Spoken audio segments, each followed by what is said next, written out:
This is Eric Simmons at Furniture Depot in Guin with furniture from Ashley, Serenity Sleep, $1 Million Rustic. We have stores in Guin and Fayette. Hello, I'm Keith Nichols with Marion County Funeral Home. I'm here with our manager Glenda Cochran and owners Rick and Jane Chambliss.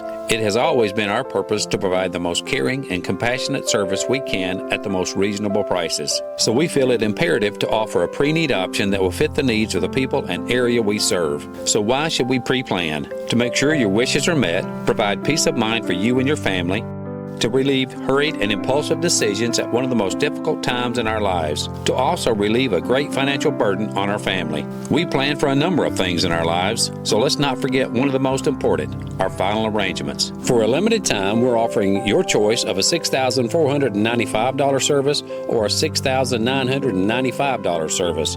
We're here because we care, so give us the opportunity to sit down and answer any questions you might have regarding pre-planning and the services we provide at Marion County Funeral Home in Hamilton, 921-5777, and follow us on Facebook.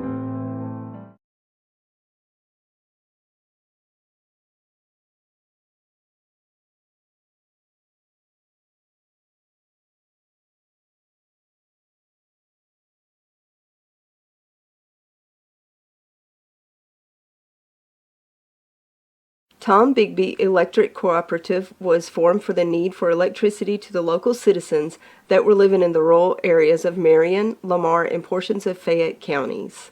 This line consisted of 12 miles and 22 consumers on the road from Guin to Sulligent. Between then and now, there has been a lot of hard work and dedication from a great number of people to make this cooperative what it is today. Tom Bigby Electric Corporation would like to thank each member. You can contact us today at 205-921-6712. Hey guys, this is Nick Jackson at New Heights Church in Hamilton, Alabama. I just wanted to extend to you an invitation to come check out one of our services. We start at 11 a.m. on Sunday mornings and 7 p.m. on Wednesday night. We're all about abiding, arming, and awakening. Also, we have a nursery ministry and a children's ministry as well as functional on those Sundays. Our youth gather together on Wednesdays. Come on out and see what it's all about. We'd love to have you. Hamilton Metal Roofing, located at 291 County Highway 25 in Hamilton. We sell 29 and 26 gauge roof metal. We have all types of trim and screws for you to complete your projects. Call us with any questions. Open Monday through Friday, 7 a.m. to 4 p.m. Call us at 205-921-7100. Your story starts at Bevel State Community College. Whether you are just starting out or starting over, Bevel State has an opportunity that is right for you. With 5 locations serving 7 counties. You don't have to go far to start your own success story. Plus, with tuition lower than 4-year colleges, you won't need to spend more for a great education. Visit us online at bscc.edu to learn about your options for seamless academic transfer and high-demand career tech and health science offerings. Let us help you tell your story. Show up. Big ring water.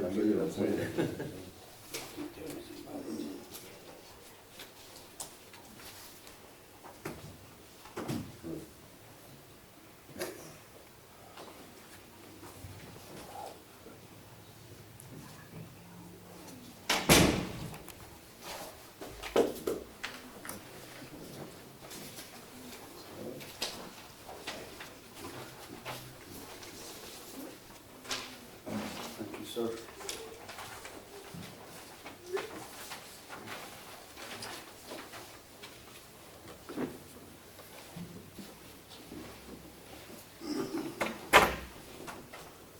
Glad you want to wait to see the prayer real quick. Lord, we want to thank you for another day of life that you've given us, and Father, for the opportunity that we have to serve people. Father, just pray you'd be with us in this work session today. Father, may the things that we say and do be in accordance to your will, and we'd honor and glorify you. We're thankful for all that's here today, Lord, and our people that serve Marion County. And Father, forgive us for where we fail you. First in thy name I pray. Amen. Amen. I pledge allegiance to the flag of the United States of America and to the republic for which it stands, one nation, under God, indivisible, with liberty and justice for all. Well, thank everybody for being here this morning. Call this work session to order. The first thing on is Judge Paige Vicks going to address us with a few things that she's that I'm wanting. wanting. That I'm wanting. But it's not that bad of a hit. I'll go ahead and tell y'all that up front. As you know, next year we have an election. Qualifying starts January the 5th. And we have poll pads, and we've been using those for years. The ones that we have are no longer going to be able to be used. The iOS, which is some of the security function in them, has been outdated. So we've already received information from the Secretary of State's office that they're not usable. Now, I contacted the No Ink, who's our provider, and I received an estimate to replace all of them so that they're all the correct generation and we can continue to stay in the 21st century in Marion County. To replace all of those. Now, it's my understanding that the number I'm fixing to give you is going to be reimbursed by the comptroller's office. I just need the approval from y'all to purchase them, and then our purchase then is sent to the comptroller's office for reimbursement. The grand total to replace all the iPads, the poll pads, the stands that they have to go on, the case is $17,335. And again, it's my understanding that that's going to be reimbursable. If you've got any questions on that.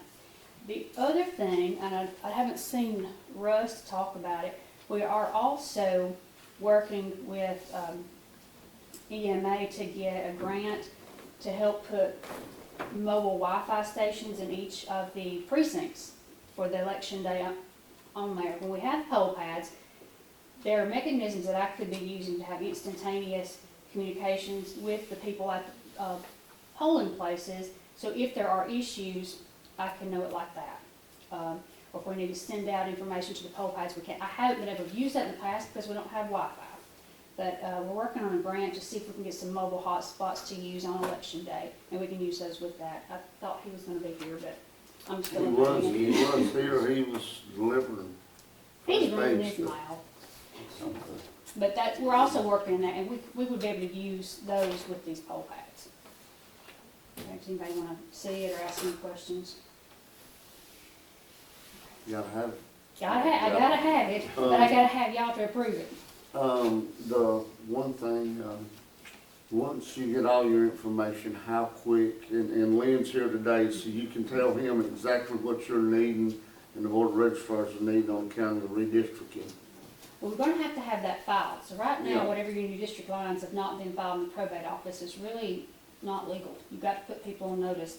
That information, once filed, has to go to the board of registrars office because that information through those street maps are plugged into the voter registration system so that the voters are put in the correct, in this case, district, so they know who, so that they are given the correct ballot on election day to vote, whether it's a school district or county commission district.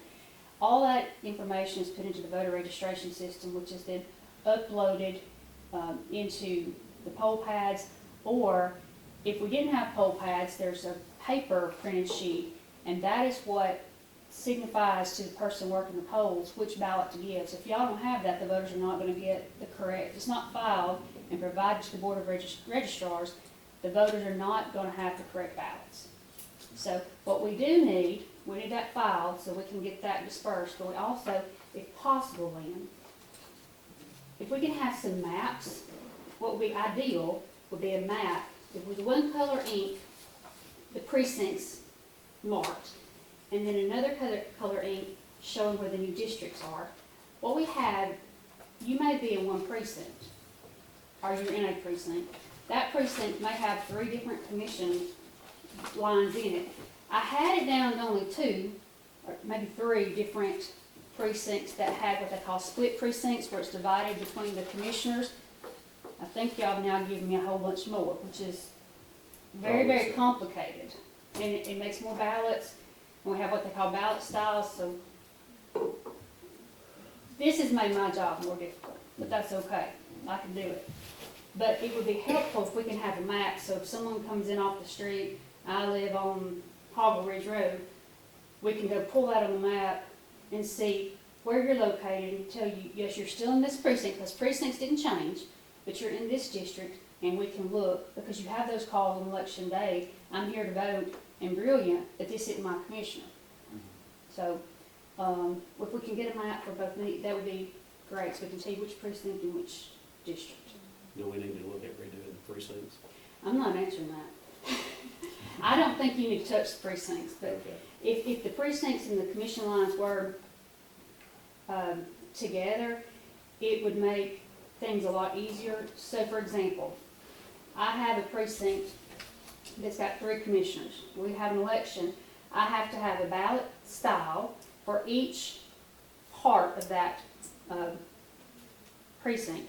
Now, if you had a school board running in one, I'm going to have one ballot for those people who are not in that school board, one for one that is. So there was one of my precincts, I had 3 ballot styles. So depending on when you came in, the poll worker had to know which of 3 ballots to give you as the voter, which is what comes off that voter registration information, the street rules that come when y'all file whatever y'all passed. So I know that it's about as clear as mud. A good example is sort of like Sullen's, there's gonna be 3 different commissioners voted out of that one precinct. Right. And it's gonna determine by the road, where the boundary lines are and stuff like that, which person gets which ballot. Correct. And that information is not going to be attributed to the individual voter if that information is not being provided. It's been 3, it'll go to 2 this time. I You'll still stay in have. last day, and I'll be out of it. But Tim's gonna pick up some of that on 48 down there with Walton Creek. So he'll be He in. may get in there then. Okay. So there's 3 still be there. When you say file, like a shape file, Well, it's got to be filed, and so you're putting the public on public notice. It's got to be. are you talking about filing? Filed, it's got to be filed in, and once that filed in, it's been filed in so that you've put the world on notice that the lines have changed, and then that is then given to the Board of Registrars, but it has to be filed in. And we had this problem in some of the city elections. Now, I'm not in those, but I got peripherally involved in those where people had been, their land had been taken in by the city, and they had been voted for, or voted, take place. Those meeting minutes or whatever had not been filed. So people were coming in, I'm supposed to vote in the city election. Well, there's nothing that shows where this property has been annexed that you're in the city limits. Well, they had their meeting notes, but nothing had ever been filed. So I don't know how those cities ended up resolving who was in the city limits or not. That's got to be filed for people in public notice. How long is this process you're talking about? They just walk, once you get it done, walk into the probate office and us clicking it in and. Then when it goes to the board of registers, how long the process before it goes to NACOG? That, I would have thought it would need to go to NACOG before it's filed.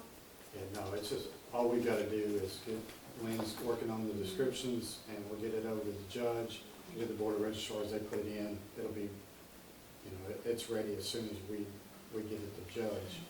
It's just, board of registrars gotta get their information in, that's why you have to do it so much time before an election, so they have time to get it out. So when will it actually change, like? We're changing October 1st, we'll have it to judge by then.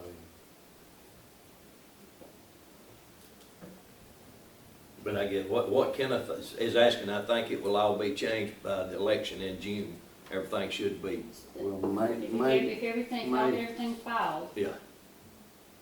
Lynn, you know what you're talking about, filing on what needs to be filed? Yes. Any other questions about the poll pads? The other thing, which there is no reimbursement for, but the expense in the great scheme of things is not a lot, but the benefit to the citizens of the county is tremendous. I know some of y'all have seen on television or the internet, it's not all that common, but it is taking place where properties are being stolen. A fake deed is filed and someone has lost their property. Well, we have calls constantly. I need a copy of my deed. Do I still own my land? Things like that. taken place. I spoke with my Ingenuity, which is my software server company, and they have something that's called REACT, which is a real estate activity alert notification tool. It's currently already being used in Franklin County and was just recently implemented in Winston County. What that program does is if you, a citizen, want to come in and fill out the information on the website, it's free to you, and it will set you up to receive an alert. So if something is filed in your name, whether it be a deed, a lien, a judgment, mortgage, anything like that, your information, then you are alerted, hey, something's going on in the probate office, something that you're unaware of has been filed. There is not an ongoing cost to the county, it's just a one-time $5,000 implementation fee. And if we can spend that $5,000 to get that implemented, then there's no other cost. There's no update charges, just the one-time implementation to our current software system, and then again, there's no cost to the citizens. Paige, I want to ask you something. We just voted a couple meetings ago about the cybersecurity stuff. Reckon Scott could reach out to them and see if they have some kind of same plan like that. That maybe we could just keep it all under one provider instead of having 2 or 3 different. Well, I don't know what y'all voted on. OTM cybersecurity. I've already been a member of OTM since we were hacked Yeah. in 2020, so I've already been a member. That's not what that does. That is something totally different. This is just an implementation of this particular software. So when it is filed with this software, then the software, there's an alert, hey, Greg Gunyon has filled this out. Hey, Greg Gunyon's name just popped up. Shoot this to whatever email you provided. Hey, something's been filed in your name. And that would be different from the security, any kind of breach, which is what the OTM is. And again, it's the one-time $5,000 implementation fee. Winston County just went online with it. Franklin County has been on it. And I just brought y'all a copy of Franklin County. This is what your email, who you are, your information. And if something is filed in your name, it's going to send you back an alert, hey, something's been filed. Whether it's faulty, it could be, hey, there's a judgment that's been filed against me, and it's a legit judgment, or it could be, hey, there's been a deed where you've been a grantor, and you're giving it to somebody that has been filed in my name.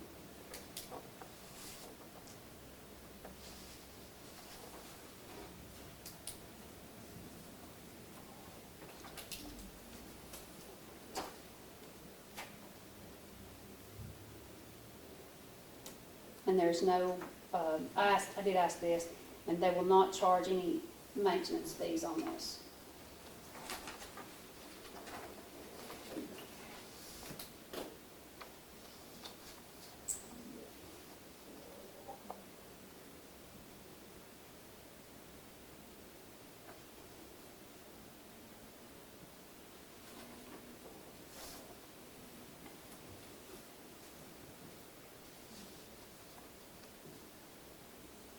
Paige, may I ask a question? Yes.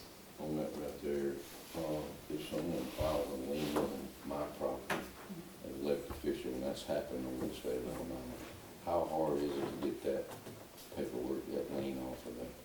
It can be difficult. They have passed some new legislation that will allow it to make it easier. That up until that legislation was passed, the probate judge really couldn't do anything, but there are some things in place now that, of course, there's a notice got to be provided, that then we can have that removed, which we couldn't do before. But this, I know in the past, in South Alabama, the sheriffs, I got one that'll say judges, taxes or something. sought citizenship. yes. When it was big movement, and they filed liens I don't know nobody get holding up, I got a burn hole. our personal properties. And that's- It's difficult to get it removed, is my understanding. It is, and what this would do, in like the example that you just gave me, if you signed up for it, it would send you an alert, Kevin Williams, there has been a lien filed against you, and then you could look and come up and pull it and see, yes, that's a legitimate lien, or no, That's not, that's something that a sovereign citizen has filed. But it would give you an alert so you can act on it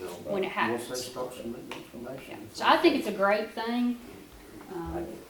And again, that might be something that Kevin had just asked a question that might impact all of y'all. We have times when elected officials, there are liens filed against them by the sovereign citizens, and that was the example that he had just given me.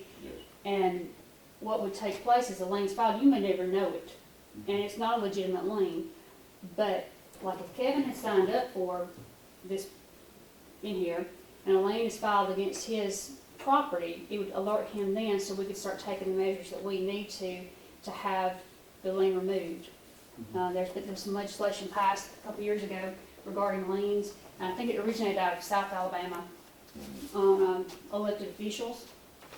And we had one that did try, it was probably last year, against one of our circuit judges. I was able to stop it at the front end because they had not signed the deed, it had not been notarized. I was able to scroll through it, but it was $1 million lien against one of our judges.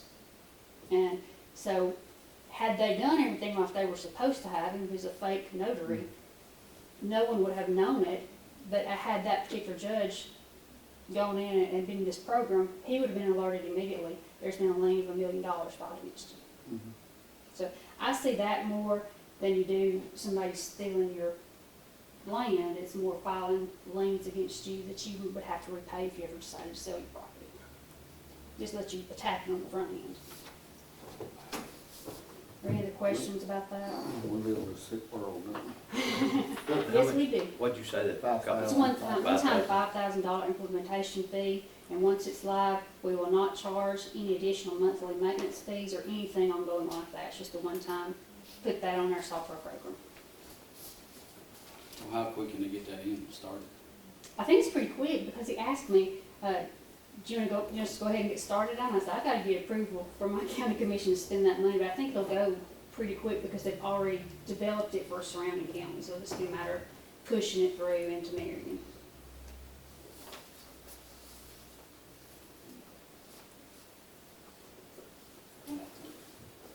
Thank y'all. Thank you. Thank you, Paige. Get down on it. Trying to raise it, get my weight in. Next is, pay the bill on the increase. I'm gonna let y'all discuss it. I sort of acted out this down, and let y'all discuss it. Yeah.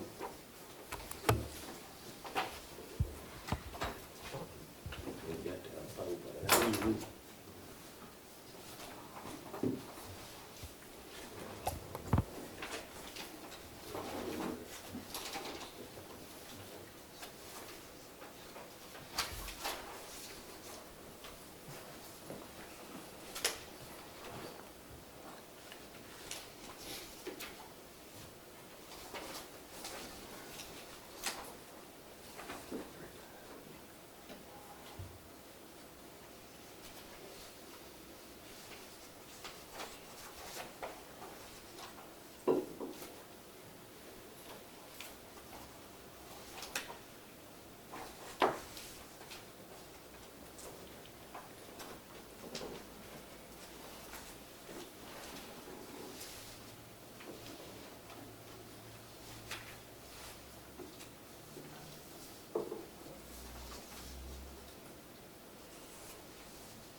Scott, did you say yesterday insurance going up 4.5%? 4.75%.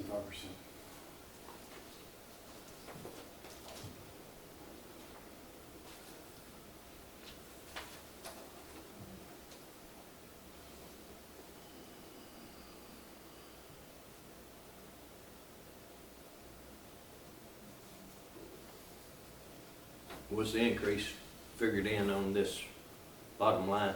Yes, sir. Okay. So health coverage is basically 1.5 million. Yes, sir. $1,514,975. And I will say that that's the high end estimate, and because some will decline family or single, but this is what we currently have on family, and this is giving everybody single. So there'll be a few people that'll not take the single, but, you know, it's not gonna be many, so. That's what's current right now, and they're talking, how much did you say? 4.75%. This number down at the bottom includes the 4.75. And how much of that do we absorb, Scott, on that, or where are we at? I know. That's what we absorb. That's what we absorb. We absorb all that. So how long has that been going on that we've done that? How many increases, I guess what I'm asking, have we had in the past 6 or 7 years? We pay all single coverage, and we've done that for a number of years. And the last few years, we've absorbed all the increases on family coverage, and that's what this is guiding with us, absorbing that family coverage increase. So that saves the employee how much per month, would you say, on a pay thing, 3 something? May not quite be 3, but it's at least $100+ a month.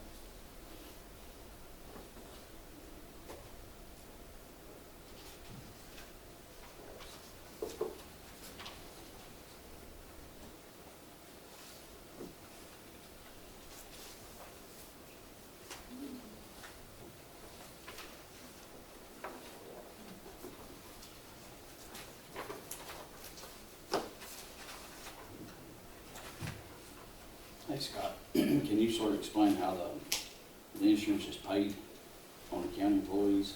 We're talking about exorbitant costs. Can you sort of explain, tell what we pay on single and the family costs? I know family's high, but sort of explain how the county pays for the family. Yes, sir. We pay, it's $318 right now, but it would go up to about $333. I think I said $386 yesterday, but it goes up to $333 pay period for single coverage. And then for family coverage, it's up to, the employee pays $220 per pay period for family coverage, which is going to be roughly $450 a month. And we're going to absorb the rest of that, whatever the family coverage is, and that's going to be a minimum of $500 that we absorb on the back end of it. So some it may be closer to $600, but it's going to be where the employee pays roughly 40% and we pay 60% of family coverage. I knew it was like something like that. Well, what's y'all's take, y'all? We've looked at everything. A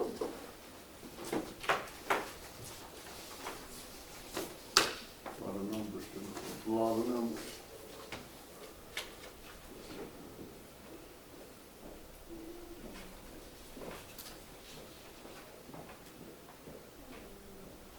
How is the county doing on revenue this time of year, this time? Are we up, are we down? We're up on revenue. Pretty good.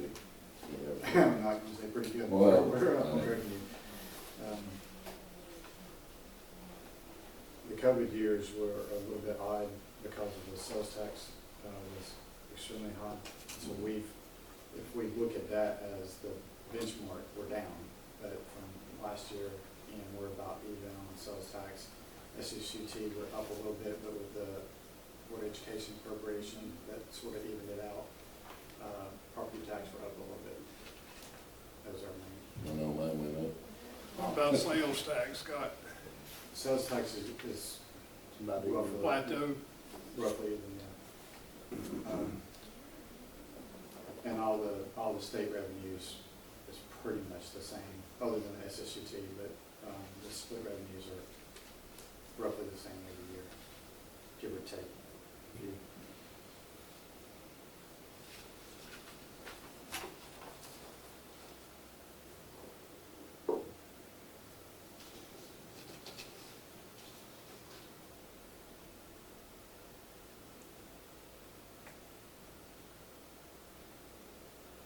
Scott, did you come up with these numbers on these years? Can you sort of explain this? I've got 2 pages of mostly the jail, and I've got 1 page of the other one. Okay, these, the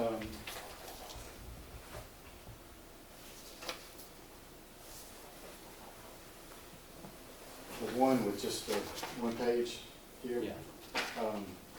That's the Marion County employees. It ran over the second sheet. We didn't have that length of paper, but that's compressing our pay scale down to a 20-year top out with the annual increases for the first 10 years, and then do percentage increases once they get after 10 to 15 to 20, and then somebody chose to stay after 25, they'd still have an increase. But it's compressing everything down within 20 years. You mean 10 year? Well, it's compressing our, I guess, our pay scale down to 10. It looks like the same one as a 25. The pay is the same on a 25 year as it is on the 10. Then it goes to percentage after 10.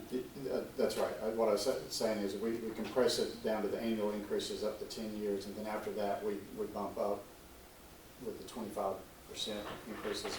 So those would be, I said 2.5% increases. Those would be a little bit of carrots to get employees to stay 15, 20 years.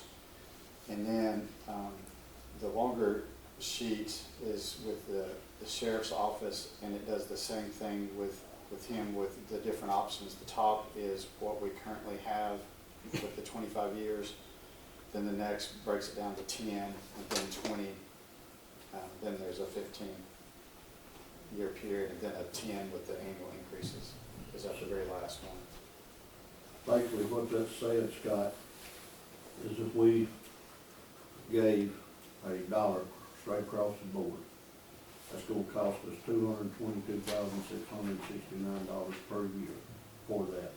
Then, if we cut it back to 20 years, take 5 years off, it's gonna cost another $170,000 for that, in that same year, which brings the total to nearly $400,000 per year. That's right. Is that right? That's right. So what if we took on this number? It'd be close to 4,000 a year, wouldn't it? A month. Is that what you're saying? It's roughly $400,000 a year doing both of them. Okay. So, and that's just adding those two numbers up. That's not exactly the way it would work, but it's roughly.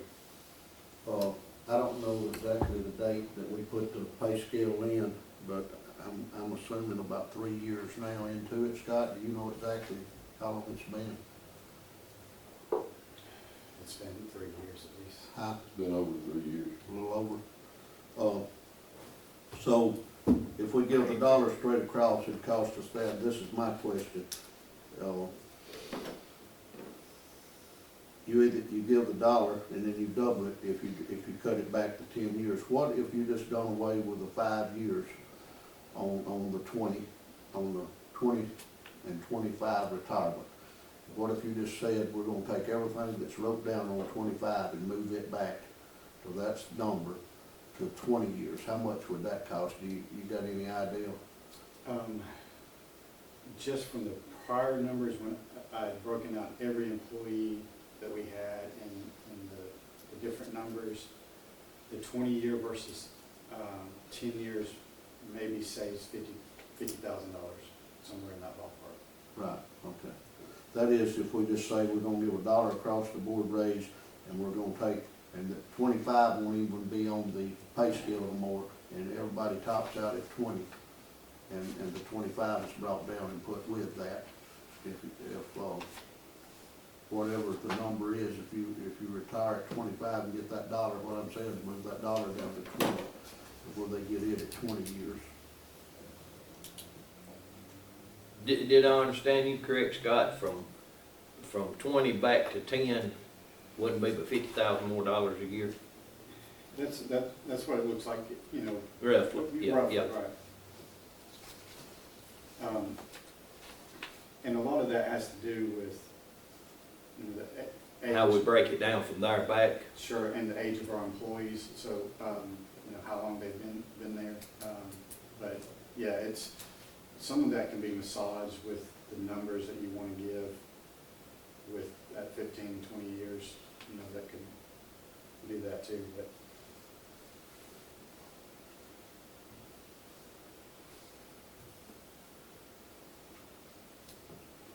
But this was basically using our current pay scale numbers, you know, that we have and pushing them back into those different time slots.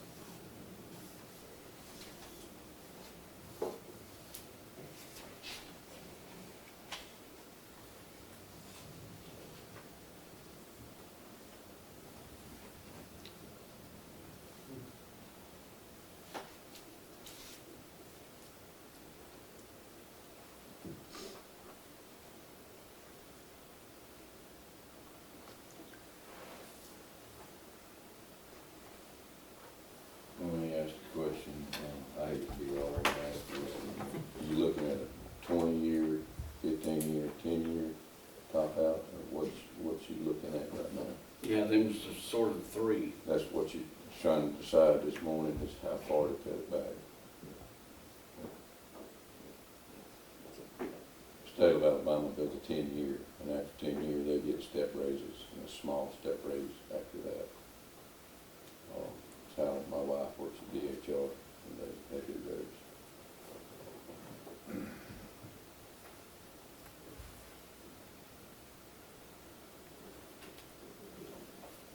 I haven't seen any figures, so I don't know what you're looking at or anything, but, you know. I hope you can get off the 25-year top out. That's what I'm hoping, that's why I'm here.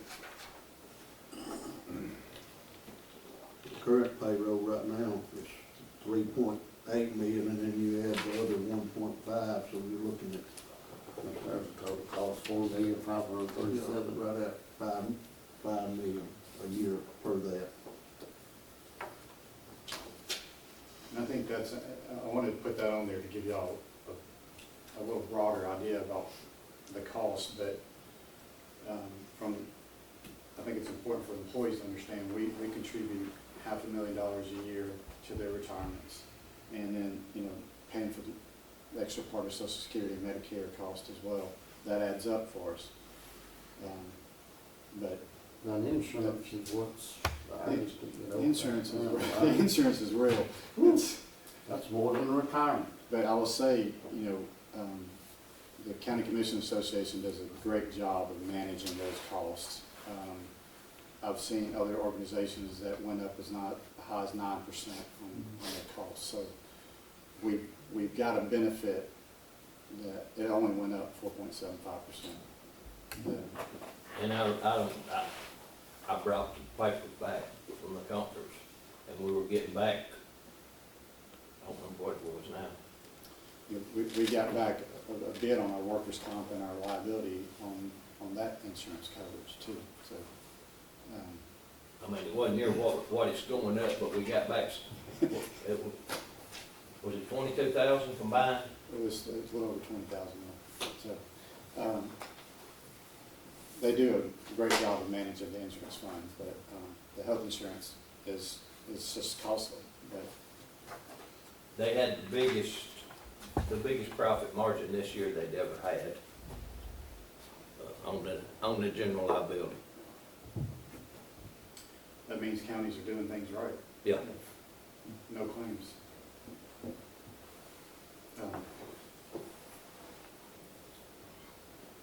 From what I've heard, I think everyone is on board with moving the pay scale back to some time frame. It's I guess wording on how we do it is where we need to be. I guess the best thing to do is just say who's for the dollar raise and move it back to 20, and then just start there. I mean, we could sit here all day long, and we got 4 or 5 other topics. So how do y'all feel? You want to do the dollar raise and 20, drop it down to 20 years, or whatever y'all want to do? You want This is with the dollar raise back to 4.5. If we do that, Scott, do we take that money that's on the 25 and just drop it back to 20 and add it to that? Would that be feasible? That's the simplest way. And That's the simplest way to do it. right, I've drafted somewhere of doing that, just compressing that down into 20 as well. But Well, I'll speak and I'll listen, but I'll go along with a dollar raise. That's fine. I think that's the best way to do it. I think you cover every hand in the county, and if you don't do that, I think if you just went and dropped it down to like Kenneth's wanting 10, and you done that, and you couldn't afford to do the other, some people get it, some wouldn't. So I'm for the dollar raise, and I'm fine with dropping it from 25 to 20, and moving that money down to 20. And, Would you divide that money, instead of just putting $1.20, would you divide it from the 10 to the 20 mark, sort of the increments and raises in there? Would you just split that money up, you know, where they get a little bit more each year instead of just all at one time at 20? that's up to y'all. I mean, we can do it every how y'all want to do it, every how the vote goes. Well, some of it is 50 cents. It's not but 50 cents an hour. Some's a dollar. You know. It's gonna be according to, Yeah. you know, who makes the most, and most of our employees, it's been here 10 years and longer, is the one that's gonna, you know, cost us the most. That's the. Yeah. yeah, there wasn't a uniform increase in there, but it looked like everybody at least got a quarter doing that way every year. I think that would, if you want to do that, take what we've taken off the top and put on that and drop it down between that 15 and 20. If they work 20 years, they'd be making, you know, we're making as much there. So I'm good with that if you take that number. Now I'll listen to y'all. All right, Larry, what's yours? I'm gonna go down the line where we can. I'm in favor of $1 across the board, 20-year. Tim?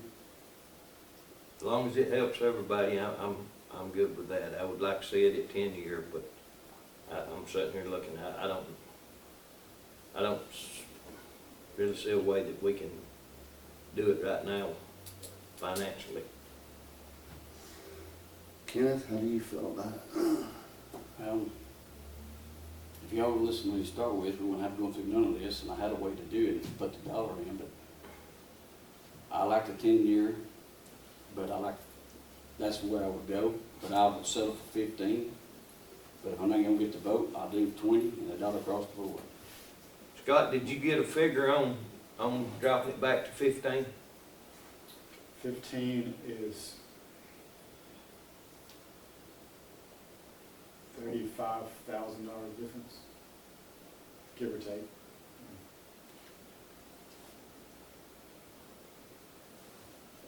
And 35,000 is not much compared to these employees looking for a top-out pay. It will help the employees. So if we do that, what would we do for people that's already got 15 plus years? That's another They would thing. automatically top out. Yeah, but then What I'm Be the saying same is thing like, with 20. but like what I'm saying right now, Kevin's probably got some officers that's over 20 years already. I have one, Keith has one, there's one or two that's solid waste, so what are you gonna do? When you drop that back down to 15, they're already topped out. Well, then So we're what gonna are get you a gonna- dollar across the board raise. Then if you But do you need, still gotta supplement them with something, because you're giving all the other employees a dollar plus. When that pay scale goes back down, everybody in that time frame is gonna get a raise plus the dollar. These, But that's yeah, but- over 20 is not gonna get I nothing but a understand dollar what you're raise. talking about, but you're forgetting, we used to top out everybody at 6 months.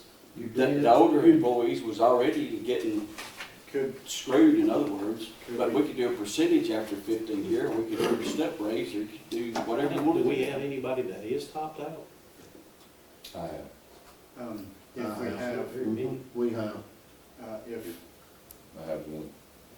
using the top-out language, I guess, is a little strong at times, but if we had some kind of carrot, if whatever the end period was, if Right. they reached the increment of another 5 years, they got Yeah, a percentage increase or something like that, or, just have it as a flat There- top-out, but. There's another catch to this too, that a lot of people don't understand. We work on the gas tax, 7% gas tax split between all of us.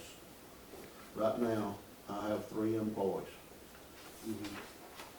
I got 3 in part-time. He's got 3 in part-time, I got 3 in part-time, just through bush hogging season, which takes half your summer up. Kenneth's got 2 employees, Ear's got, I don't know, 1 or 2. Kenneth's got 3 employees. I got 3 now. Well, 2 in a part-time. No, Anyway, full-time. long story short, our payroll takes 85% of that. That is very, very little to operate on per month. And Scott can give you the numbers, what we average per year, or per month per district coming in, and then he can tell you what our payroll is. I'm talking about it is tight, and Lynn knows this because we've talked about it. And these raises, we've got, those hands that we've got, it's hard for us to meet payroll. And if we give more than we can give, if you figure up the dollar on 4 hands right now, that's 40 hours a week, $1 more, and you do 4 of them, you can do the numbers on it. And it costs more at the end of the month, it's hard to do. It's very expensive for doing that. But I think $1 straight across the board, and that's where I was at yesterday. I think that's great. I think everybody appreciates it. And I know Kenneth said a lot, this pay scale ain't worked. I think it's working pretty good for me. If you go back and look, I think, and I may be wrong, Paige is here. I think her girls were making $12 an hour when she took office. And I think that's a pretty close number. And Paige can tell what they're making now, and if this dollar, what it does. In 3 years, we'd give $1, if we pass this, in 3 years, we'd give $1.75 a raise in between these step raises. There's step raises to get to $1, to get to 1 year, and later one, there's a 5-year. And if we could keep doing this, and in between this, I think the pay scale works. I do believe that when this is all settled and done, we need to look at some tweaking. The garbage boys is one of them that I think that we need to look at, because we have a big turnover in the garbage. And, but that's just my opinion. Now hush. I agree with you, it needs to be a totally separate pay scale. Scott, question. This page that you give us with the short page, is it based on 10 years and then the 15, because at 15, 20, and 25, you've got 2.5%, Yeah, that's or 2.5%? Yes, sir. Okay. It compresses the 25-year into 10 for the pay increases, to do the annual increases. And then at 15, 20, and 25, I put in a 2.5% increase for each of those years. That just gives just to try to give an idea. We have about 11 or 12 employees that are 15 years or above. And that's just depending on what day we pick, because there's a couple that are right there at it. So that's a decent number of employees, Yeah. like Sheriff mentioned. And we have, several. the sheriff has one, Greg has one, and Keith has one that's over 25, right? Right. And Billy bumping 35, isn't and then we got one solid waste, Billy, he's 20 years. Yeah, I think so. A bit of it. So, Have you looked at any kind of percentage raise and stuff across the board? Percentage raise this year? Percentage raise, you know, everyone gets something, but, Yeah. the tenured employees get more, so. Yeah, the last time we looked at it, like that, Kevin, what it basically done, it gave the guys that's making, I believe it was around, Scott can tell you this, I think it was the $18 to $19, they got a pretty good raise, but the average hands, it was 15 and 16, they didn't get enough, you have to go a higher percentage, it costs you more on the top end. Oh, I know you mentioned $1 an hour costs us how much. right. I haven't done, Scott may have what that equals to. Here's a sheet, when you look at it. I ain't got time. I like the percentage rates, they don't want to go with it, and all you gotta do is multiply the percentage time your hourly wage, I mean, what you're making hourly, so Yeah. it's simple. If it's $1, if it's a cent, you give them a quarter a year.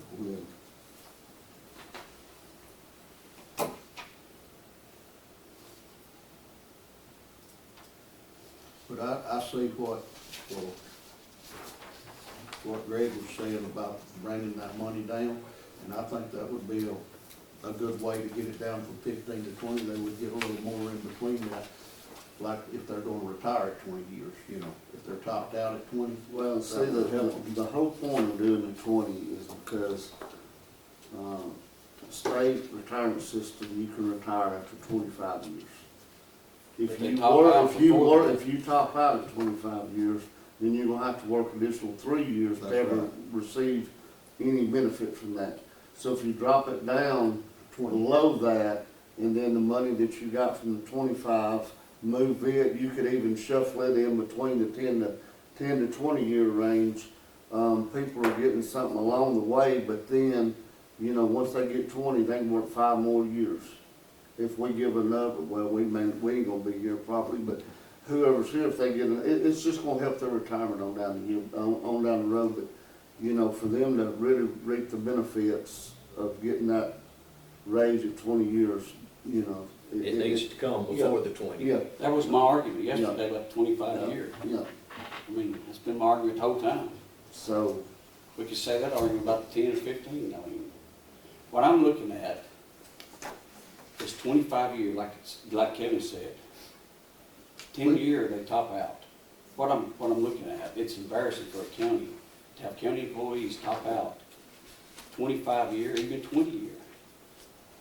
That's a long time to top out anywhere, any job that I know of. I don't get I it. think the whole county though, I think if you check whatever county around, I know of no counties that's topping out in 10 years. They're Now, none they of them may- topping out they at may- 20, 25. It may be departments that does it, but as far as that, and you Well, go, what county are you talking about? any of them, but if you Well, go back, you go back and say, well, the old way, they topped out in 6 months, they did. When we came in office, everybody was topped out at 1636. Those 1636, I don't know if it was, I don't know what it was. I do, it's 1636 is what the average cost was, right, Lynn? It was 1636 was top. And it was, and you go to those same hands that were making 1636, it's been there for 18 years, 17 years, at 1636, and go back and look what they got to raise. I don't think there's an employee that can come before us and sit here and look at us in the eye and say, y'all have not helped us. And that's our goal, but we have got to keep it to where what we can afford. I'm here, I know what we I can am afford. here. I know how much we got. I'm here to be a stewardess of the county's money. Yesterday, you mentioned this election time. I'm gonna throw this out here. Oh, what do you think You you would mentioned it's election time, and we gotta do this. I'm not spending money and giving money to buy a vote for nobody, and I'm not saying. Not either. But I could I'm care just trying to less, help the I could employees. care less if it's election time or it's not election time. I'm here to spend the money the best way I know for the county. And if I'm wrong, I'm wrong. But Well, the one I'm thing not that, worried the about one the thing next- that, the one thing that concerns me, and it's really not, it's, as far as the other employees, it don't bother me. But us five right here, we have a set amount we have to operate on. How are we gonna pay our hands, bush hog, buy fuel, keep the roads up, if we keep getting this raise stuff come out of hand? We gotta do what we can manage, and still, it's a struggle right now. I mean, we get a little bit off of bush hogging, we receive a little bit off of when we put culverts and stuff in, but outside of that, we have no extra money to operate. We can't go to the general fund and say, hey, I need this amount of money to cover my district. It don't happen. That general fund is for the whole county. All we have is a certain amount each month to operate our districts, and that's it. Once that money's gone, we're in the red. And we are splitting, when this district, we're going back to the money right now. The money will go to 15,000, we're average, and I think Scott will back this up. It's about $15,600 a district. A month to operate on. My payroll's $13,000 a month. Buy fuel and pay your power bill and try to buy culverts and see how much money you got. One breakdown. And we have to go to the bank and borrow money to furnish a breakdown. It's tight. You, $2,000 something, you covering 256 miles. Of course, that's all fixing to change. Yeah, it's gonna go down. But you still gonna get the same amount of money. It's just tough. It is. Let's figure out what we're gonna do on the top end and move on. Right. I got work to do.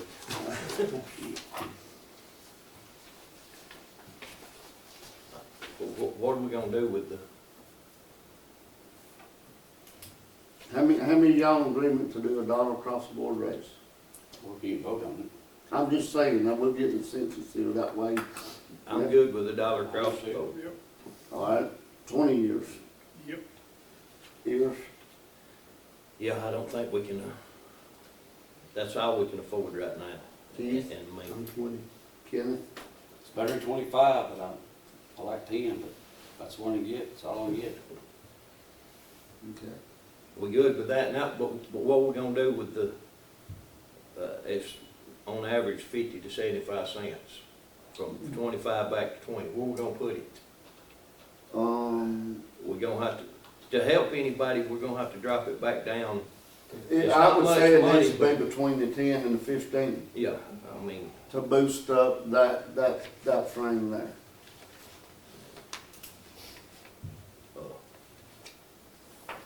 because a lot of people, I mean, we're on camera, a lot of people don't know that state retirement is based on your best of the last 3 years, right, Paige? 5 years, they take the Best three of the out last that 5, I'll spit it out right in a minute. 3 out of 10. Would you recommend Scott move it? 3 out of 10. It's 3 out of 10. Yeah. Would you recommend moving it to the 15 or to the 10? Take that dollar or that 50 cents, or which one it falls in, and do it. I think, looking at what I drafted up before,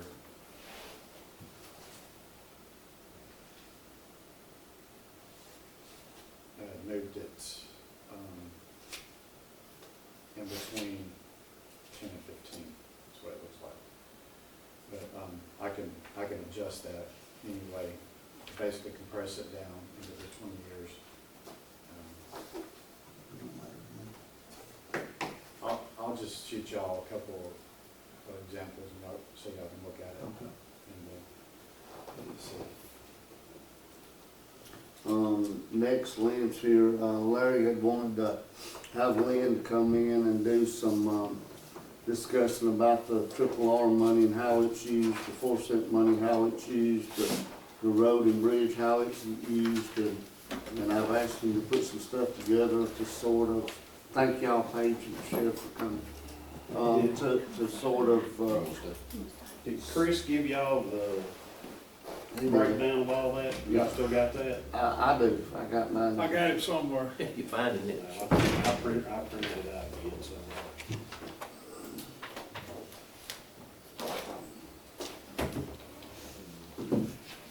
I've got one more thing Yeah, before we get we going. will, we will.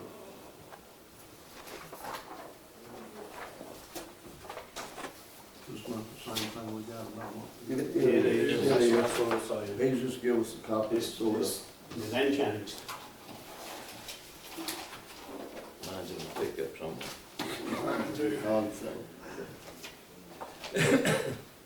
And that's one thing, you know, if y'all wanna look at, I think in the past, we always, Mike, and then when Mike was the engineer, they would always look at it at the end of the year and see about adjusting however how much y'all got.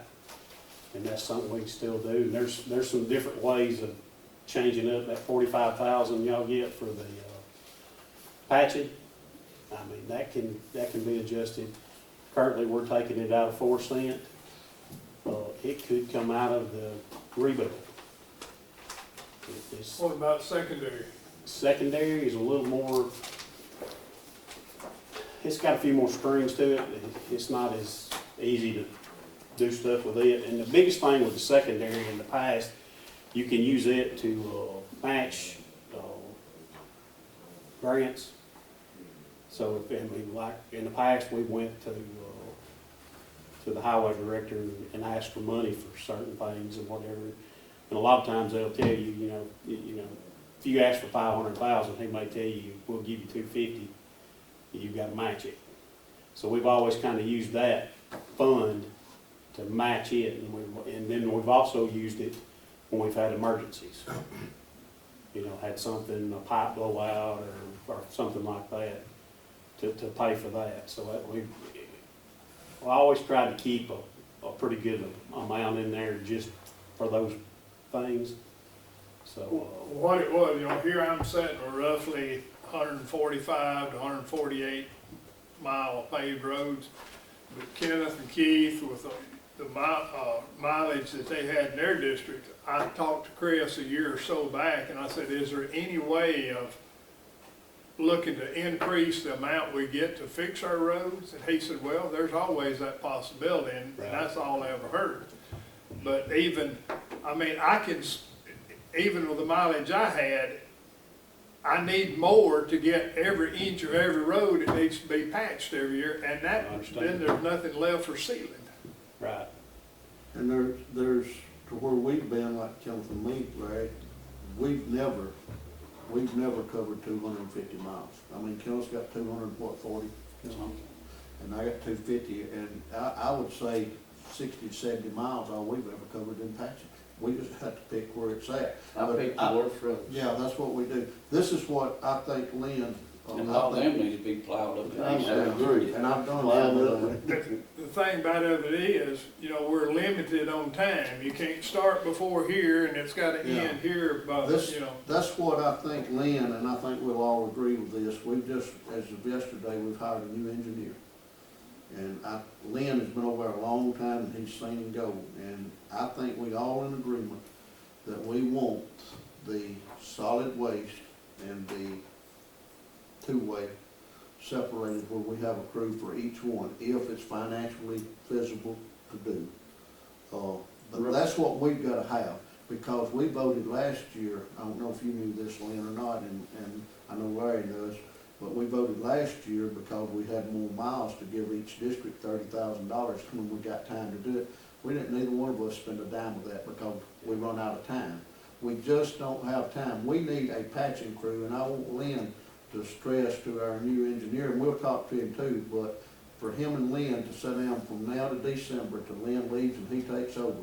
When he comes in, to, I guess, take the ball and go running with it, I guess what I'm trying to say, is to have it a plan where that two-way can have at least 3 or 4 hands and maybe seasonal hands that they ain't got to pull off every holiday and go help. Well, there's another way to do that. I mean, okay.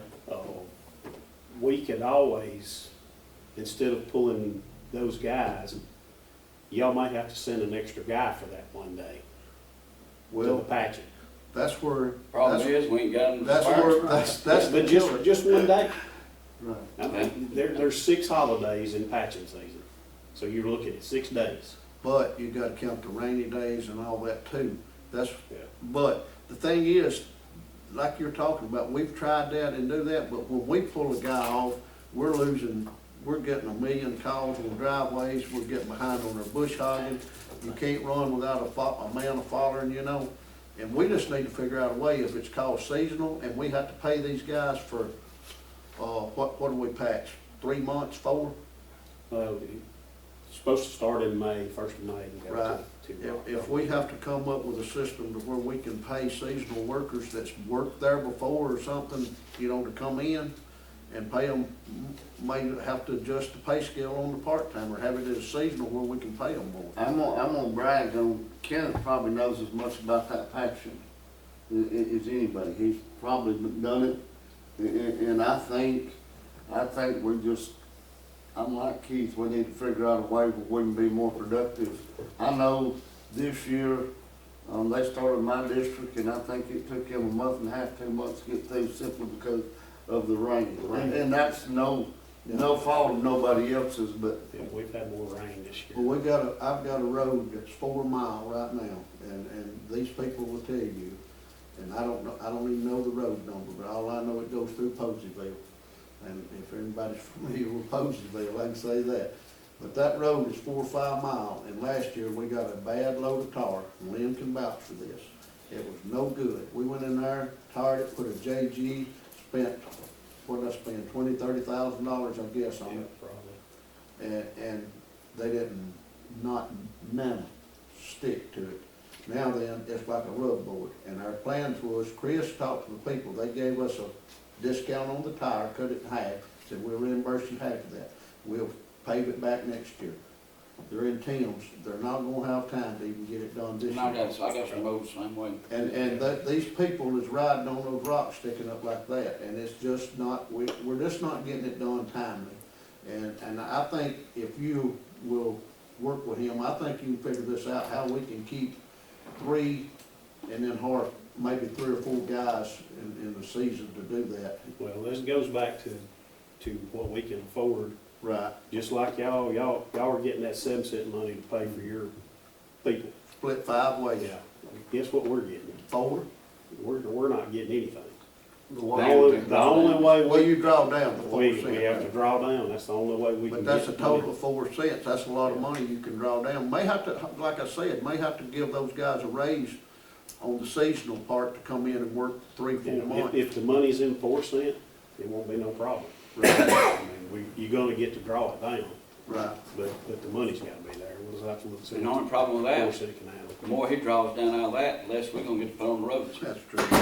So, it's a double-edged sword. But that's our problem, is we don't have time, the monthly time to do it. But I think the y'all can figure rebuild that money, out. you know, the rebuild money, we could also use it on sealing some roads.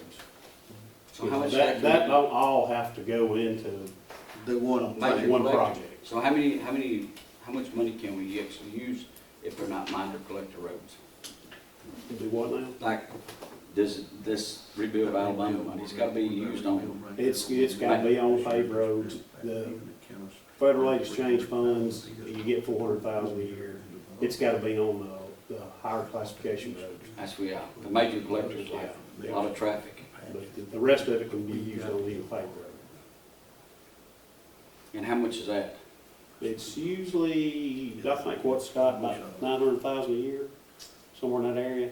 We're right under 900,000 this year. So we can use 900,000 on patching these. But now, that's what we use, like your County Road 11, Yeah. that's where that money's coming from. And then I got one next year, and what they, am I wrong or right, what you try to do with that money is do a road in each district a year. We used to, before they came up with rebuild, we got Right. 550,000 a year, which ended up being around 400,000 by the time the state got their share out of it. Still get- Because we had to we go still through get all their that. stuff. We still get that, and it goes with the rebuild. Yes. To make one, Yeah. make one. And that's where we're getting around 1.3 a year. And maybe one year we need to take that 900,000 or $1 million you're talking about and just patch roads and Seal sewer roads. roads, fix roads. Yes. But all it's gonna pay for is the materials. You could do a bunch. I knew there was something It won't pay the labor. When you get 5 done, pull a year in that, talk to you, tell him to put a year there, that we do just what they're talking about there. And we done this with Mike Shaw, and that's something that might wanna look at too. Like Greg said, he'll get that road next year. Well, the next year to speed things up, we can do one in Tim's and Larry's, and we can borrow a year ahead against that money. Does that make sense? Yeah, well, when we first got this, we borrowed, was it 3.5? We borrowed enough. 2.5? We borrowed enough, we done a road in every district. Yeah, the Right. first year we did a road in every district, which was great because right after that, the prices went up. Well, the interest rates is the key, you gotta get them where they're down, so. But one thing, I think I understood Lynn say, on that money, no labor can come out of it. That's just materials. So Right, there just we are. How we gonna pay? Where we gonna come up with money to pay the hands to do it? I mean, Well, I mean, we can still draw the labor with the Out of amount force, of force. yeah. Will you put us something together to see, you know, if we can do anything with increasing patching since we're doing the redistricting? Well, I'm currently going back through the last 2 years' paperwork and coming up, just get something on paper to show what we did each month or each day and what district we're in, how much money we spent. So I pulled all the files on that, I'm going through it, I just ain't had time to finish it yet. But I'll have something showing for the last 3 years what's taken place. Right. Well, I appreciate you coming, Lynn, and we'll move on. The next thing on the agenda is FMLA. I've talked with Anna, the little girl that sat right back there and done her audits, and on FMLA, it's in our handbooks that it's supposed to be a form filed here in the commission office, and it's supposed to be voted on. This just filling out a form saying so-and-so wants this amount of time, it has to be voted on by the commission.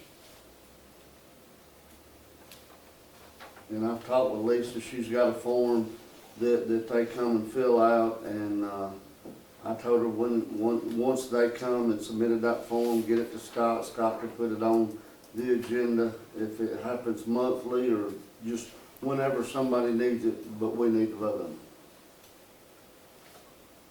it. And then has anybody got any questions on any of that? And then the last is on the donated sick leave. If you're an employee and you become a public official, you have exactly 1 year from the time that you take that elected official position to do away with your time. After that, you lose it. That's per Anna. That ain't Greg, that's per Anna, that little woman that sat right back there. And that's something we need to keep in mind if somebody, and it's in our handbooks too, right, Scott? That once you, if you're an employee and you become elected official, you have 1 year to do away with your time, whether it be donated to a FMLA bank, and that's what I would like to see us start.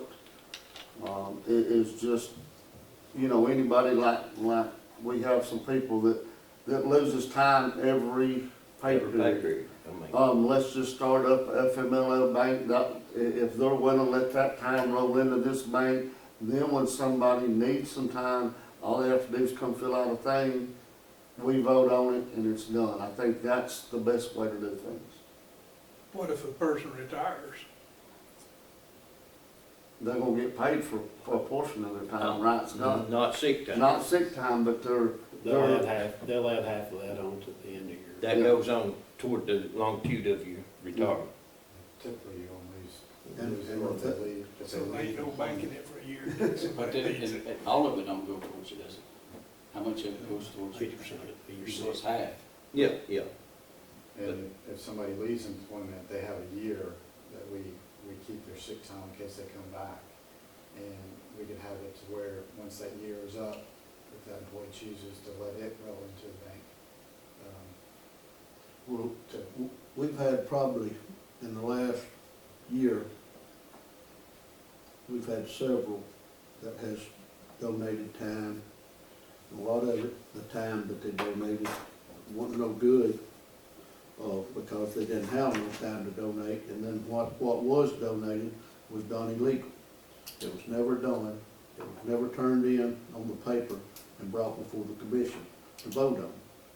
And I don't know what the consequences of that's gonna be. That girl, Greg can tell you what she said about that one. I think as If she far, said anything.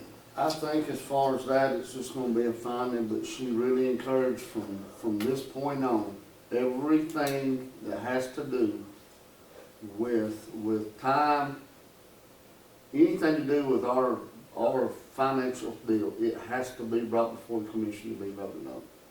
And a copy of the minutes on FMLA, if somebody comes and fills out a piece of paper, Scott needs to make a copy of the minutes, it needs to be stapled to that, that way when the auditors come and do it, they don't have to go through a bunch of minute books to try to find the minutes where it was passed, it's stapled to that sheet where we're covered. Just a simple way of doing things and making sure we're doing what the auditors want us to do. And the only amount that they can be donated is whatever it takes. She's for that time period. she's getting back with me on that, I asked her that very question. If Well, I think somebody could that's in donate 80 hours and the handbook, is it not? Yeah, it can only be, Per pay period. per pay Yeah. period, so, That's right. like if I had 40 hours, I could donate the 40 hours, but it has to be broken up.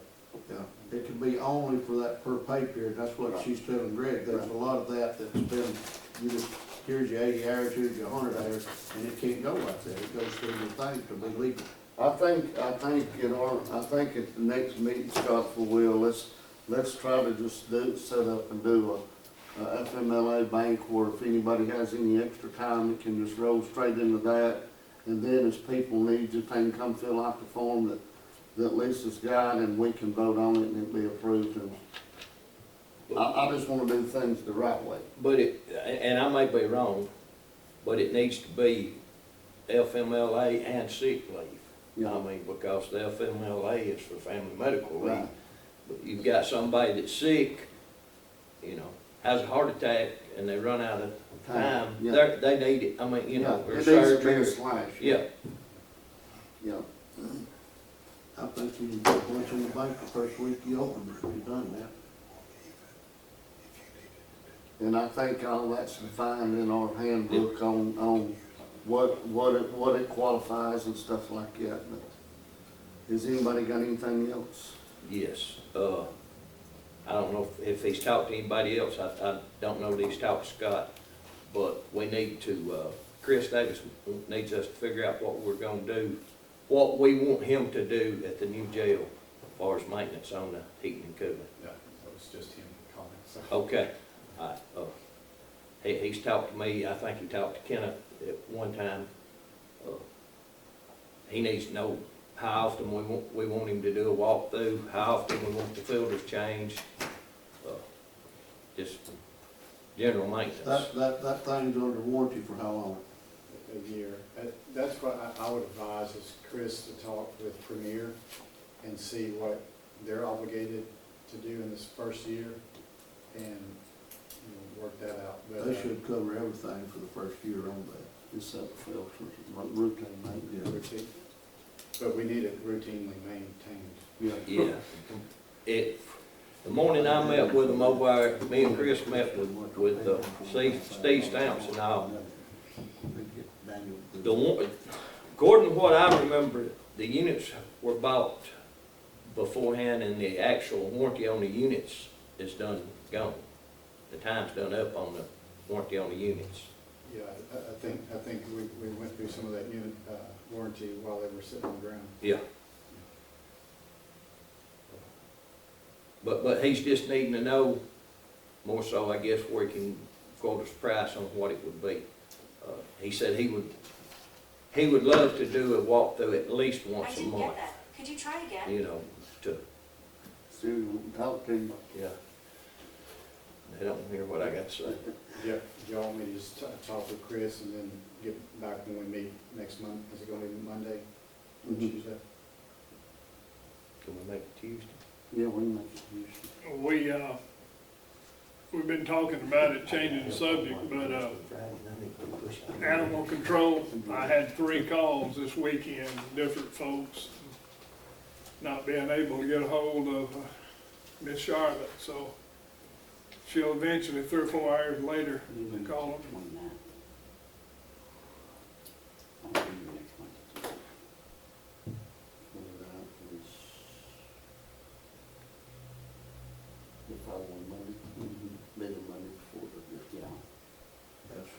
Hey Scott, what about the 29th? Good meeting. We gotta pass the budget. Will you be good Thursday, Kenny? You're gonna be out of commission all week, next week, don't you? Yeah. September Surgery. 29th, Monday, September 29th. Yeah, those are fine, y'all 29th? Yeah, that's Because fine. we gotta pass the budget anyway, right?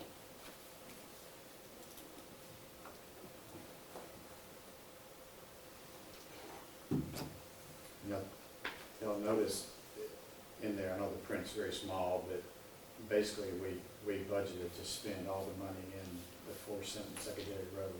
You know, that help come into the engineer's office and to help come into y'all's districts too. So we're budgeting basically the revenue there to hopefully get back onto the roads.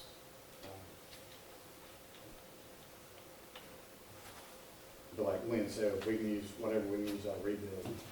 That's $900,000 coming in. That's another thing, Scott, and the sheriff's left that I'll bring up that we need to make mention of. We've talked about it, me and you, I know, in depth, but, this lockup fees and housing fees, we've asked, joining, cities, every one of them for the last, 3 or 4 years, I guess, to join in with Hamilton and try to make a donation of some kind for a few years with us and stuff. And I believe, if I'm right, Scott can tell y'all this, lockup fees $25, housing $25 a day. And if they're not gonna pay, and Hamilton's put in for 10 years for, what is it, 100,000 or 200,000? 200,000 a year. This is the first year, right? They got 9 more to go. They've made 3 payments. How many? Three. So they're donating $2 million towards this jail for safety in Marion County, and I understand it's Hamilton too. But we've talked to every mayor, that every one of them, and we've asked them, and the percentage we asked, if I remember right, and it's been 5 years ago, Scott can remind me, but I think it was 17% is what we asked them to donate off what they get on some money, which is not near that. I mean, say Hackerberg, if it comes to 50,000, if they give us 25, that would help pay for this jail. If they're not gonna do it, I think we need to increase that to $250 to lock them up, and $100 a day or whatever for fees. And if they're not gonna pay it up front, we'll get them on the tail end. They can pay us or they can take them somewhere else. If I understand Kevin right, he says that he has the right to not take them, but he can tell them to take them somewhere else, they don't want to pay. And I think being fair to the city of Hamilton and being fair to everybody else, that's what they need to do. The only problem with that is we have to charge Hamilton the same thing we charge everybody else. Correct, Scott? Didn't we discuss this sometime back? We do. Yeah, Hamilton's paying double, I mean, really. We figured out a way, I think, where we can give Hamilton a break on something else that would offset some of Hamilton's costs. Just like this that we're talking about, Scott, we don't have to charge Hamilton this high lockup fee in this thing because they're donating $2 million over a period of 10 years. We can leave theirs where it's at, or we can put them half of that, you know, if we have to increase it. But we need to increase these other cities to where they don't. I'll stay in Hamilton, but, we don't drive through Hackerberg, but they need to pay. We do need to increase the housing. We do need to at least increase the housing cost because the housing costs have went up with the new jail. We brought in roughly 40,000 off of the municipal housing costs last year. That's at $25 a day. If we went up a little bit on that, that would obviously help. Right.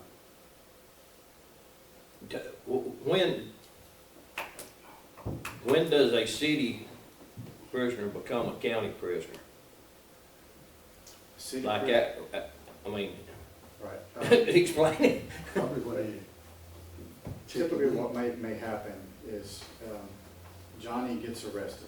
Like say he's got a DUI, and the city of Hamilton puts him in the jail. He's a city of Hamilton prisoner. Now, he may have had a prior charge, and that DUI has violated his probation. Yeah. So that's left out there. But he's in on the DUI up until that municipality does something with him. And then, once they do, for instance, if he comes in, he gets arrested on a DUI, he comes to court that next Wednesday, and he pleads and he gets out of jail. You know, he's off the hook. But he stays in because he's now on a hold on his probation. That's when he becomes the county. So as long as he's there on that city charge, even though he may have something else pending, but if he got in there because of something with the city, he's there until the city bonds him out or lets him out, and then he'd be on us. So from the municipal prosecutor's side of things that I was on for many times, what we typically like to do in that situation is get him off our dime as soon as possible and put him over on the county's dime. So, what if Johnny gets a DUI, in Winfield, they convict him, then he appeals it to county court, does it become, or district court, whatever, does it become a county? He's still city? He's still in city. And the thing is, Scott, all that being said, what you said, at $25 a day for housing, that comes to our general fund, am I right? To pay for that, right? No, the housing goes to the jail. The lockup fee Lockup comes, goes to the general fund. and the other goes to the jail. Okay, being said that, if Johnny's in there and the city's getting him $25 a day and we're feeding him and seeing, they don't get no hurry. But I guarantee you, if you put that at $100 or $150 a day that you're charging them to keep him over there, they'll get him in city court in a day or two and get him out of there. Because if they don't, they're gonna have to pay for it. And that's just fair. I mean, straight across, it's fair. And most of the municipalities, in and out, you know, Yeah. because typically they're bringing him for a domestic or a DUI, where they have to stay overnight, and then they're out the next day. Right. So it behooves everyone on that side of things to let him bond out, unless he's got some kind of county charge. People need to sit down and do the numbers on that jail. What is kind of, and I know this is off the wall, but what if somebody does a more serious crime, such as murder or what have you, and it happens in the city limits, but the county responds to that? Is that a city case, or is that a county case, or is that a state case? That is not a city case. That city case is only for a violation of the city ordinance. Okay. Or a violation, what would be called a violation, like a speeding ticket or something along those lines. So something like murder or a felony or even misdemeanors, most misdemeanors, those are gonna come under the state level. So that's gonna be on our dime. Okay. For instance, unfortunately, we have somebody right now Right. in there, and up until the point, until he gets convicted, He's on the county dime. he's a county prisoner. And then once he's convicted, then it's a state, and if he remains here until the state makes, we get reimbursed from the state for that? He's gotta stay, I think it's over 30 days. They have 30 days to give him that. Okay. And then which sheriff's not here, but you may, are we getting prisoners moved out, state prisoners moved out in a timely manner now? I know during COVID, we couldn't. My understanding is there's much more time now, but And speaking of old jail, we need to get that other old jail demolished, done away with it, and everything around it. Everything around the office park. Do y'all wanna go down there, right quick? Yeah, I let y'all go in, I'll stay outside. Leah's been in there. that's I'm another staying thing. outside. Not to interrupt, but the sheriff had mentioned this to me yesterday, and that's another reason why Chris may have called. Chris said something to him about the boiler system down there. Maybe something he can take out and we can put on gov deals or sell and be able to recoup some money off of that old system down there. So the stoves, I told him to take it out and clean it up, let's sell it. Yeah. Put stain cleaner to it you gonna have tell them again. and Lysol. It's gonna take more than I thought. Big can of Lysol. Have to have a big can of Lysol, ain't you? What about, Scott, what about the cleanup on the part of the jail down there? On that, I mean, are we gonna do, y'all went and had everything shut off? I think the water is shut off. Chris turned off all the heating and all that. Most of the lights are off. I think there's some lights that we couldn't get turned off. But, so everything's off down there right now. For the most part. Lynn, did you check to see if y'all had some dumpsters that we might could have Kevin to bring some of the trustees over and the garbage? I believe you're gonna I'll have to check. He's gonna have to. We, as soon as we get one in, it's going out. We got Maybe people waiting on them. Well, we got an extra truck. Yeah, we can take a truck down there. Yeah, carry a truck over and back it up. Yeah. Or what about like a big dumpster from waste management or, I mean, there's a lot of stuff in that building. I mean, it's gonna fill a garbage truck up fast. And on the vehicles up there, we need to Yeah, clean the those vehicles, out. all that Whichever stuff. ones we can sell. We're checking on a couple of them, see if we I can know. sell programs. I think I pay that water bill. Is the sheriff still considering building a shed over there? I cleaned all that up back last year. He was talking about just putting up an open top shed to put stuff like that under to keep it from being at the new jail. I've heard of that, but nothing definitive. He talked about putting a fence down there and cleaning that off back to the. I cleaned it To off the all the way east. back to the ditch, back there to the sewer line. But all those vehicles, can all that be hauled off for scrap? I mean, is some of it pending in court or what? We're supposed to offset it. That's why, some of those vehicles, I think we can sell or do whatever with. A couple of them we're checking on because we received them through grants, and we gotta make sure that we can do something with them. I was gonna ask Kevin about that one Tahoe up front, if the transmission's bad or the motor or whatever it was. Yeah, that particular one would be up to the sheriff. That's one of his. The ones that's been seized, the last time I asked him, Judge Burt, and Paige knows more about it, probably was getting all the paperwork together on it. Some of the vehicles that were down there were in fact seized vehicles. There were some at one point in time that were evidence in different murder cases. So you're gonna have to determine which ones of them can be sold and which one of them are still being held as evidence. And I think that's what Judge Burt was doing, was checking to see what couldn't be sold. So what about all the trailers down there, like the enclosed trailers? What about them? It's a good question. What do you want to do with them? I mean, that's. We just need to go down there and look and I take the mean, inventory. We need to take the inventory of everything and I'll then. take one of them, District 5. There's a big one down in Mikey County.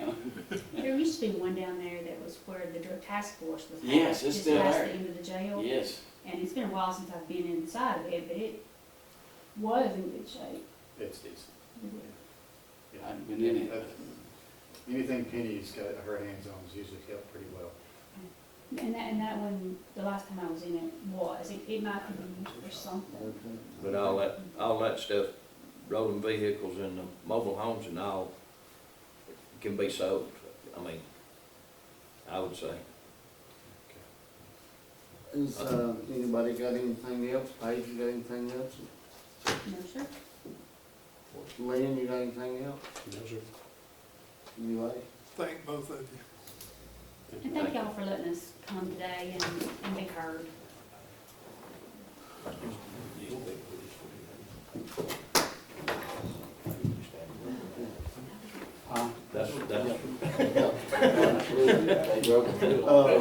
Thank y'all. Thank y'all.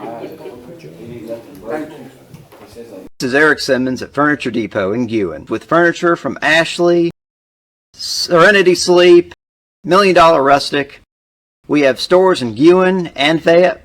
Hello, I'm Keith Nichols with Marion County Funeral Home. I'm here with our manager Glenda Cochran and owners Rick and Jane Chambliss. It has always been our purpose to provide the most caring and compassionate service we can at the most reasonable prices. So we feel it imperative to offer a pre-need option that will fit the needs of the people and area we serve. So why should we pre-plan? To make sure your wishes are met, provide peace of mind for you and your family, to relieve hurried and impulsive decisions at one of the most difficult times in our lives, to also relieve a great financial burden on our family. We plan for a number of things in our lives, so let's not forget one of the most important, our final arrangements. For a limited time, we're offering your choice of a $6,495 service or a $6,995 service. We're here because we care, so give us the opportunity to sit down and answer any questions you might have regarding pre-planning and the services we provide at Marion County Funeral Home in Hamilton, 921-5777, and follow us on Facebook.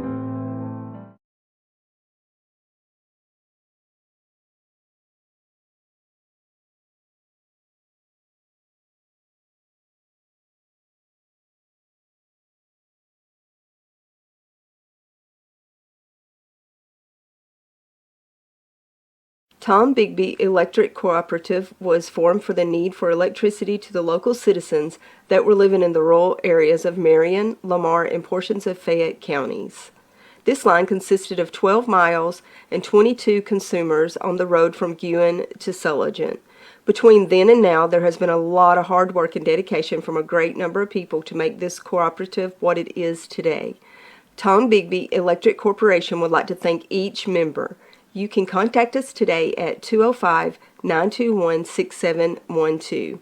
Hey guys, this is Nick Jackson at New Heights Church in Hamilton, Alabama. I just wanted to extend to you an invitation to come check out one of our services. We start at 11 a.m. on Sunday mornings and 7 p.m. on Wednesday night. We're all about abiding, arming, and awakening. Also, we have a nursery ministry and a children's ministry as well as functional on those Sundays. Our youth gather together on Wednesdays. Come on out and see what it's all about. We'd love to have you.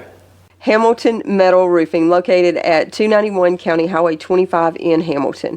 We sell 29 and 26 gauge roof metal. We have all types of trim and screws for you to complete your projects. Call us with any questions. Open Monday through Friday, 7 a.m. to 4 p.m. Call us at 205-921-7100. Your story starts at Bevel State Community College. Whether you are just starting out or starting over, Bevel State has an opportunity that is right for you. With 5 locations serving 7 counties. You don't have to go far to start your own success story. Plus, with tuition lower than 4-year colleges, you won't need to spend more for a great education. Visit us online at bscc.edu to learn about your options for seamless academic transfer and high-demand career tech and health science offerings. Let us help you tell your story.